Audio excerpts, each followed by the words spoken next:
আপনার ফোনে এমবি আছে কিন্তু ডাটা কানেকশন হচ্ছে না বা কোনো কিছু আসতেছে না এমবি থাকার পরেও। যদি এই প্রবলেমে ফেস করে থাকেন তাহলে আজকের ভিডিওটি আপনার জন্য। আজকের ভিডিওতে দেখাবো কীভাবে আপনারা খুব সহজেই ডাটা কানেকশনটা অন করবেন যেই সিমের মধ্যে আপনার এমবি আছে সেই সিমের মধ্যে।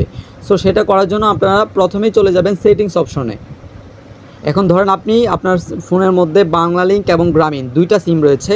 এখন আপনি বাংলালিংকের মধ্যে টাকা রিচার্জ করেছেন বা এমবি তুলেছেন।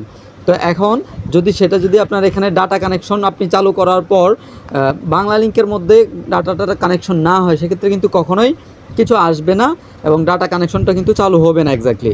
তো সেটা ডাটা কানেকশন চালু যেন হয় সেটা করার জন্য আপনাকে কী করতে হবে, সেটিংস অপশনে আসতে হবে। সেটিংস অপশনে আসার পর এরপর মোবাইল অ্যান্ড নেটওয়ার্ক যে অপশনটা দেখতে পাচ্ছেন এখানে একটা ক্লিক করতে হবে। এখানে ক্লিক করার পর একটু নিচের দিকে স্ক্রল করবেন। স্ক্রল করার পর এখানে নিচে দেখতে পাচ্ছেন যে ডাটা লেখা, এই ডাটা অপশনের মধ্যে একটা ক্লিক করবেন। এখন আমার এখানে দেখতে পাচ্ছেন যে সিম 2 এর মধ্যে কিন্তু বর্তমানে ডাটা কানেকশন চালু আছে এবং সিম 1-এ কিন্তু নাই। তো সিম 2 হচ্ছে আমার বাংলালিংক সিম।